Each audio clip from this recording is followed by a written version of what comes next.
ከኢራን ጋር እየተደረገ ያለው ውይይት እስካሁን ስምምነት ላይ ለመድረስ ያልተቻለው ለምን እንደሆነ የተጠየቁት የአሜሪካው የውጭ ጉዳይ ሚኒስትር ማርኮ ሩቢዮ የኢራን ምላሽ በመዘግየቱ መሆኑን ተናገሩ።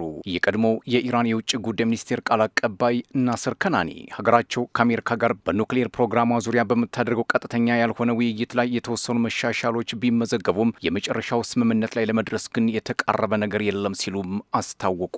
አሜሪካና ኢራን አሁንም ጉዳያቸውን በቶሎ ለመቁረጥ የፈለጉ አይመስሉም። አንዳቸው በሌላኛው ላይ ትችት በመሰንዘር እርስ በርስ እየተወቃቀሱ እስካሁን ቀጥለዋል። የሚሳኤል ርቀት ወሰን ታጣቂዎችን መርዳት እንዲሁም የኒውክለር ጉዳይ ቴህራንና ዋሽንግተንን የማያግባቡ ነገሮች ናቸው። ኢስላማባድ አሁንም ድረስ ሽምግልናዋን አላቋረጠችም። የኢራንና አሜሪካ መቋጫ ምን ሊሆን እንደሚችል እስካሁን ተጨባጭ መላመት ለመስጠት አስቸጋሪ አድርገውታል ሲሉ የቀጠናው ተንታኞችም እየተናገሩ ነው። የአሜሪካው የውጭ ጉዳይ ሚኒስትር ማርኮ ሩቢዮ ፕሬዚዳንት ዶናልድ ትራምፕ ሀገራቸውን ለጉዳት የሚዳርግ ማንኛውም አይነት ስምምነት እንደማይቀበሉ ገልጸው ፕሬዚዳንቱ መጥፎ ስምምነት ውስጥ አይገቡም፣ ፈጽሞም አያደርጉትም ሲሉ ተናግረዋል። የቀድሞ የኢራን የውጭ ጉዳይ ሚኒስቴር ቃል አቀባይ አሁን ላይ ዲፕሎማት ሆነው የሚያገለግሉት ናስር ካናኒ ሀገራቸው ከአሜሪካ ጋር በኒውክሌር ፕሮግራሟ ዙሪያ በምታደርገው ቀጥተኛ ያልሆነ ውይይት ላይ የተወሰኑ መሻሻሎች መመዝገባቸውን ቢናገሩም በምን ጉዳዮች ላይ መሻሻል እንደታየ ግን አላብራሩም። ሁለቱ ወገኖች የያዙት የዲፕሎማሲ መስመር ጠቃሚ የሆነ መሻሻልን ቢያሳይም አሁንም ድረስ በዋና ዋና ጉዳዮች ላይ ሰፊ ልዩነቶች በመኖራቸው በአጭር ጊዜ ውስጥ ስምምነት ይፈረማል ተብሎ አይጠበቅም ሲሉ መናገራቸው የቴህራንና ዋሽንግተን ጉዳይ አሁንም ድረስ እንደተወሳሰበ ስለመቀጠሉ አመላክቷል።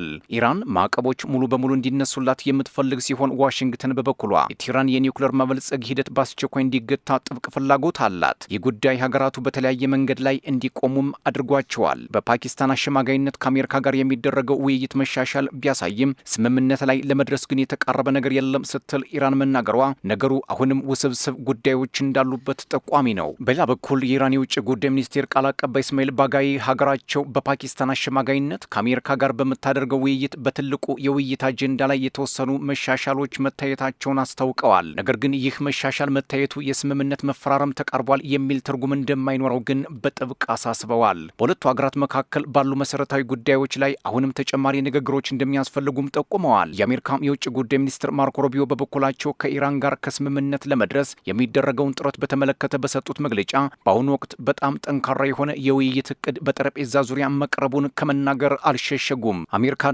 እስራኤል በኢራን ላይ ያደረጉትን ጦርነት ተከትሎ በሰላጤው ሀገራት በርካታ ፖለቲካዊና ኢኮኖሚያዊ ኪሳራዎች መመዝገባቸው የሚታወስ ሲሆን በርካታ ሀገራትም ይህንን ለመፍታት ጥረት ማድረጋቸውን ቀጥለውበታል።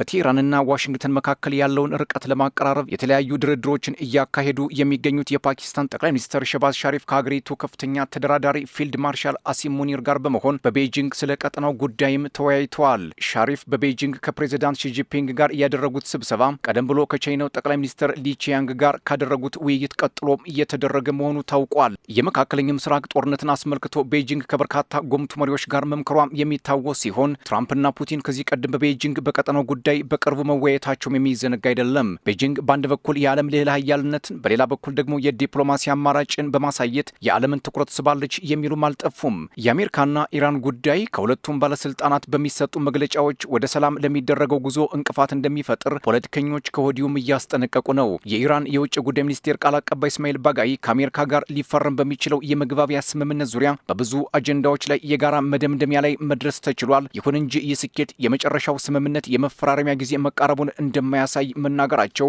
ሀገራቱ ጉዳያቸውን በምን መልክ ሊፈቱ እንደሚችሉ ግልጽ አይደለም ነው የሚባለው። ቃል አቀባዩ የመግባቢያ ስምምነቱ ሙሉ በሙሉ ከተጠናቀቀ በኋላ የተወሰኑ ዝርዝር ጉዳዮችና የኒውክሌር መርሃ ግብርን ያካተቱ ሌሎች አጀንዳዎች ስምምነቱ ከተፈረመ በኋላ ባሉት 60 ቀናት ውስጥ ውይይት እንደሚደረግባቸውም ገልጸዋል። ከዚህ ከአሜሪካና ኢራን ውጥረት ጋር በተያያዘ የኢራኑ የውጭ ጉዳይ ሚኒስትር አባስ አራግቺ ከአሜሪካ ቪዛ ጋር በተያያዘ ችግር በተባበሩት መንግስታት ድርጅት የጸጥታው ምክር ቤት ስብሰባ ላይ እንደማይሳተፉ መገለጹ ለውጥረቱ ተጨማሪ ግብዓት ሊሆን እንደሚችልም ያመላክታል። እስማኤል ባጋይ እንደገለጹት ውጭ ጉዳይ ሚኒስትር አባስ አራግቺ በኒውዮርክ በሚካሄደው የተባበሩት መንግስታት ድርጅት የጸጥታው ምክር ቤት ስብሰባ ላይ የማይገኙ መሆኑንም አስታውቀዋል። ባጋይ ቴህራን ከዋሽንግተን ለሚሰነዘሩ ማናቸውም አይነት ዛቻዎች ግድ እንደማይላትም ከመናገር አልሸሸጉም። በቅርብ ሳምንታት ውስጥ የታዩት ለውጦች በፓኪስታንና በሌሎች ሀገራት ሽምግልና የመጡ ናቸው ያሉት ባጋይ በውይይቱ ላይ በአሁኑ ወቅት በሊባኖስ ውስጥ እየተካሄደ ያለውን ግጭት ሙሉ በሙሉ ለማስቆም የሚያስችል አንቀጽ መካተቱንም ይፋ አድርገዋል። ቴህራን ለጠላት ምላሽ የምትሰጥበትን ጊዜ